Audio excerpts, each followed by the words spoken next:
I love when I change wardrobe. It's like I'm hosting the scientific Oscars here. This is fun. Okay, so what are we doing? We're talking about acid-base indicators. Okay, so the concept's really simple. An acid-base indicator changes color based on the presence of an acid or a base. pH upper. There you go. Above or 7? Well, it can go both ways. Okay. So it can go both ways. So magicians have used this for years. I love know, you got the jacket on, now I'm smart all of a sudden. I'm wearing the glasses. Okay, so magicians have used this for years to turn water into wine. So Dave, go ahead and pour this into the wine glass. Okay. Dump it all in. And you get a nice little, what would that be, a rosé or something? I'm sure it is, sure. But it's probably a little bit early in the morning for wine, right? And yes. So what this was an indicator solution and a little bit of alkaline in the bottom of the glass. So you put a few drops in to start with, changes color. The last glass has a little acid in it. And so if you dump the wine, quote unquote, into the last glass, dump it all right in, it goes back to water.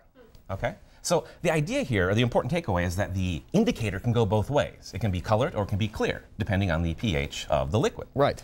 So chemistry teachers have a lot of fun with that, and toy manufacturers with something called disappearing ink. Yes. Right.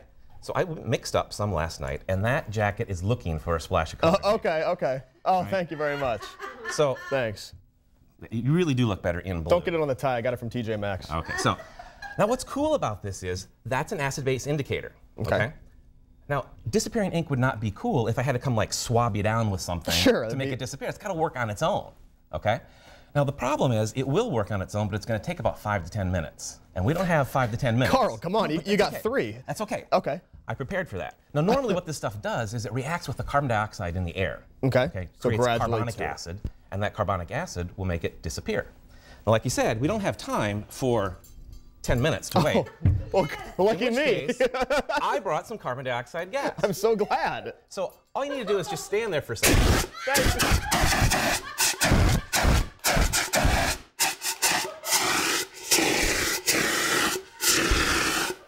And we get a little buildup of dry ice on there, but if we pat this down a little bit, check that out. There you go. The ink is starting to disappear. It's starting to disappear. All because of the carbon dioxide in the CO2 fire extinguisher.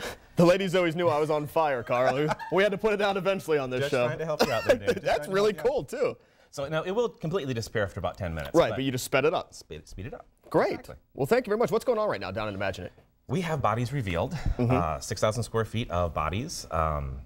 All sorts of interesting stuff about different systems of the human body, from the skeletal system, the nervous system.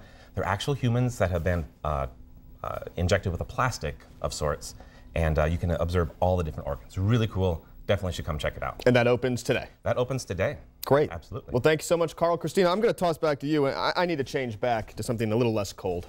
Carl, I think I need to borrow that fire extinguisher. Coming up in our next half hour.